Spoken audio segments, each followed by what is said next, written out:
Hotel کے second floor پہ guard اپنی ڈیوٹی دے رہا ہوتا ہے، اور وہ جب چند منٹوں بعد دوبارہ سیکنڈ فلور کی گیلری میں پہنچتا ہے تو وہ حیران رہ جاتا ہے کہ چند منٹ گزرنے کے بعد ہی وہاں پر وہ ایک میٹیلک باکس دیکھتا ہے، اور اس میٹیلک باکس کے فرنٹ پہ ایک کنٹرول پینل لگا ہوتا ہے۔ اب اس کی حیرانگی مزید بڑھ جاتی ہے کہ چند منٹ کے اندر ہی ایک اتنا بھاری بھرکم میٹیلک باکس کیسے اس گیلری میں لایا جا سکتا ہے۔ اب جب وہ اس کو دیکھتا ہے تو اس کے فرنٹ پہ جو کنٹرول پینل لگا ہے اس میں 28 سوئچز ہیں، جس میں سے سوائے سوئچ نمبر 23 کے سارے سوئچ نیچے کی طرف ہیں۔ یہ قریباً صبح 7:30 بجے کا وقت ہوتا ہے، اور نویڈیا کے Harvey's Lake Tahoe hotel and casino کے اندر یہ واقعہ پیش آتا ہے۔ اب گارڈ پریشان ہو جاتا ہے، اور وہ ہوٹل انتظامیہ کو اس کے بارے میں اطلاع فراہم کرتا ہے۔ جب ہوٹل انتظامیہ واپس آتی ہے تو ان کی حیرانگی مزید بڑھ جاتی ہے، کیونکہ وہ یہ دیکھتے ہیں کہ وہاں پر اس میٹیلک باکس جو کہ گیلری میں موجود ہے اور اس کے ارد گرد جتنے بھی کمرے ہیں ان سب کے دروازے بھی ناکارہ ہو چکے ہیں، کیونکہ ان دروازوں میں ایک ایسا کیمیکل ڈالا گیا تھا کہ اب وہ دروازے نہ تو کھل سکتے تھے، نہ ہی انہیں توڑا جا سکتا تھا۔ اب اسی طرح سے انہیں وہاں پر ایک خط بھی ملتا ہے جو کہ 3 صفحوں پر مشتمل ہوتا ہے۔ اب وہ جب اس خط کو کھولتے ہیں تو انہیں سب سے پہلے ایک وارننگ ملتی ہے، اور اس وارننگ میں یہ لکھا ہوتا ہے کہ اس میٹیلک باکس کے اندر بم کو ڈیفیوز کرنے کی کوشش نہ کی جائے، کیونکہ اگر ایسا کریں گے تو یہ ہلکا سا ہی شیک ہونے سے یہ بم ڈیفیوز ہو جائے گا، یہ بم بلاسٹ ہو جائے گا، اور کسی بھی طرح کا گیس یا پانی اس کے اندر ڈالنے کی بھی کوشش نہ کریں، کیونکہ اس کے اندر فلوٹ سوئچز موجود ہیں جو کہ اس کے انٹرنل پریشر کو انکریز کر دیں گے، اور جو انٹرنل پریشر انکریز ہونے سے ہی یہ بم بلاسٹ ہو جائے گا۔ اسی طرح جب وہ خط کے اگلے حصے کو پڑھتے ہیں تو ان کی حیرانگی مزید بڑھ جاتی ہے کہ جس میں وہ میٹیلک باکس رکھنے والے نے یہ بھی لکھا ہوتا ہے کہ اگر آپ اس پہ موجود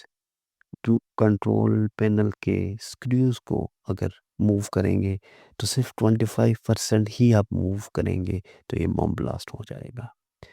اس ہوٹل میں کل 600 گیسٹ موجود ہوتے ہیں۔ اب وہاں پر bomb squad, FBI agent, police اور دیگر متعلقہ ادارے بھی ان کو بلا لیا جاتا ہے، اور اس کے ساتھ ان کو مزید ان لوگوں کو بچانے کے لیے پورے ہوٹل کو خالی کرنا پڑتا ہے۔ اب جب اس ٹیم نے کے پاس اس بم کو ڈیفیوز کرنے کے لیے کوئی حل نظر نہیں آتا تو وہ ایک اسٹیتھوسکوپ کو یوز کرتے ہیں۔ جب وہ اسٹیتھوسکوپ کو یوز کرتے ہیں تو انہیں معلوم پڑتا ہے کہ اس کے اندر کوئی ایک ایسی چیز ہے جو شیک کر رہی ہے، اس کی شیکنگ ڈیٹیکٹ کی جاتی ہے، اور یہی اندازہ لگایا جاتا ہے کہ اس کے اندر TNT موجود ہے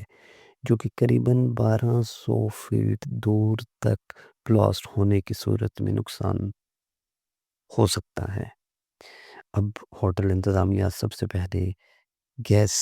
پائپ لائنز بند کر دیتے ہیں، اس کے بعد وہاں پر موجود تمام کیش کو محفوظ کیا جاتا ہے، اور تمام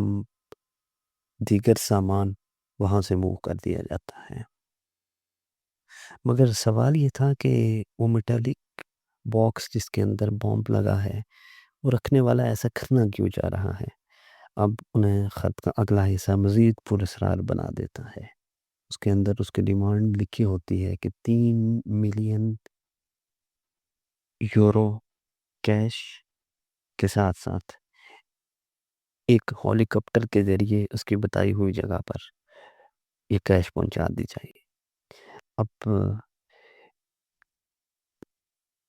متعلقہ ایڈریس پہ کیش اور ہیلی کاپٹر لے کر جو کہ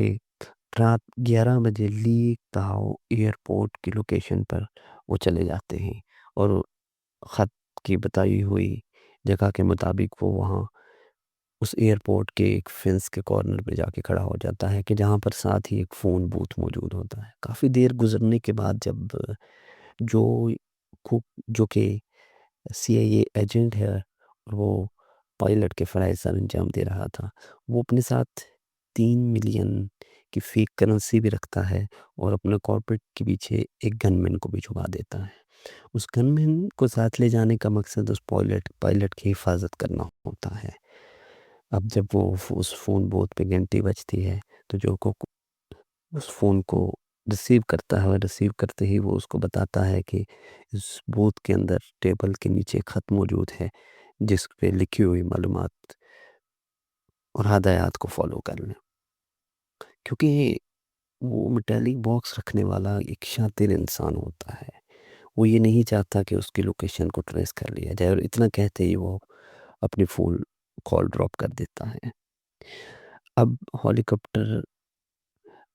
جو کہ بتائی ہوئی جگہ ہائی وے 50 کے ساؤتھ سائڈ پہ موجود ایک جنگل کی طرف ہوتی ہے. اب وہ ہیلی کاپٹر کو اڑاتا ہے اور اس جگہ پہ پہنچ جاتا ہے، مگر وہاں جا کر اس کو ایک دشواری یہ پیش آتی ہے کیونکہ فون پہ بات کرنے والا شخص جو کہ خط پہ بتائی ہوئی معلومات کے مطابق اس کو پہنچنے کا کہتا ہے، تو وہاں پر وہ اس کو ایک لائٹ کے بارے میں بتاتا ہے کہ اس جنگل میں ایک روشنی ہوگی اور وہاں پر اس کو لینڈ کرنا ہے. اب کافی دیر وہ پائلٹ وہاں پر چکر لگاتا ہے مگر اس کو ایسی لوکیشن نہیں ملتی اور بالآخر وہ واپس آ جاتا ہے. واپس آنے کے بعد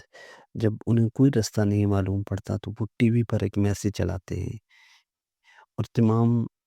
حقائق کے ساتھ وہ اس چور کو بتاتے ہیں کہ تمہاری بتائی ہوئی لوکیشن کو ٹریس کرنا ناممکن ہے، لہذا تم ہم سے دوبارہ رابطہ کر کے اس بتائی ہوئی ایڈریس کو دوبارہ سے ہم سے شیئر کیا جائے. اب وہ شخص پولیس اسٹیشن پہ کال کرتا ہے اور وہ انہیں صرف اتنا بتاتا ہے کہ وہ سوئچ نمبر 5 کو اوپر کر دیں. اب چونکہ تمام لگے ہوئے 28 سوئچز میں سے صرف سوئچ نمبر 23 ہی اوپر تھا. اب ایسا کرنے سے ان کی مشکلات میں مزید اضافہ ہو جاتا ہے. لیکن ایک خبر جو ان کے لیے نیک شگون تھی کہ 24 گھنٹے گزرنے کے بعد بوم ابھی تک ڈیفیوز نہیں ہوا تھا. اب FBI ایجنٹس، بوم سکواڈز اور دیگر متعلقہ لوگوں نے یہ فیصلہ کیا کہ اس میٹیلک باکس کے ساتھ، اس کے کنٹرول پینل کے ساتھ ایک اور بم بلاسٹ کیا جائے جس سے یہ کنٹرول پینل بھی بلاسٹ ہو جائے گا، کیونکہ ان کے اندازے کے مطابق اس کے اندر 1000 پاؤنڈ TNT موجود تھا. اب تمام تیاریاں مکمل کر لی گئیں، ارد گرد کی بھی تمام امارات کو خالی کرا دیا گیا. پھر 27 اگست شام 3:45 پر وہ بم بلاسٹ کر دیا گیا، اور اس بم بلاسٹ کے نتیجے میں صرف اس ہوٹل کی پلرز اور اندرونی سٹرکچر کو نقصان پہنچا تھا. جب یہ بم بلاسٹ کر دیا جاتا ہے تو پتہ چلتا ہے کہ اس میٹیلک باکس کے اندر صرف اور صرف ڈائنامائٹ موجود تھا. اب کچھ عرصہ گزرنے کے بعد پتہ یہ چلتا ہے کہ ایک 58 سالہ شخص جون برجس جو کہ اپنے 2 بیٹوں کے ساتھ اس پورے واقعے کو سر انجام دینے میں شامل ہے، اور ایسا وہ اس لیے کرتا ہے کہ وہ اپنی زندگی کی تمام تر کمائی اس کسینو پہ لٹا چکا ہوتا ہے. وہ جوئے میں اپنی کمائی ہار چکا ہوتا تھا اور وہ ہوٹل انتظامیہ سے بدلہ لینے کے لیے اور اپنی کھوئی ہوئی رقم دوبارہ لینے کے لیے وہ یہ تمام تر منصوبہ سر انجام دیتا ہے. اور اس کا بنیادی مقصد ان پیسوں کو لے جانا اور پائلٹ کو اغوا کر کے ہیلی کاپٹر بھی لے جانا اس کے منصوبے میں شامل تھا. پھر اس کے بعد جون برجس کو 20 سال کی سزا ہو جاتی ہے اور اس کے 2 بیٹوں کو پولیس کی معاونت کرنے پہ رہا کر دیا جاتا ہے.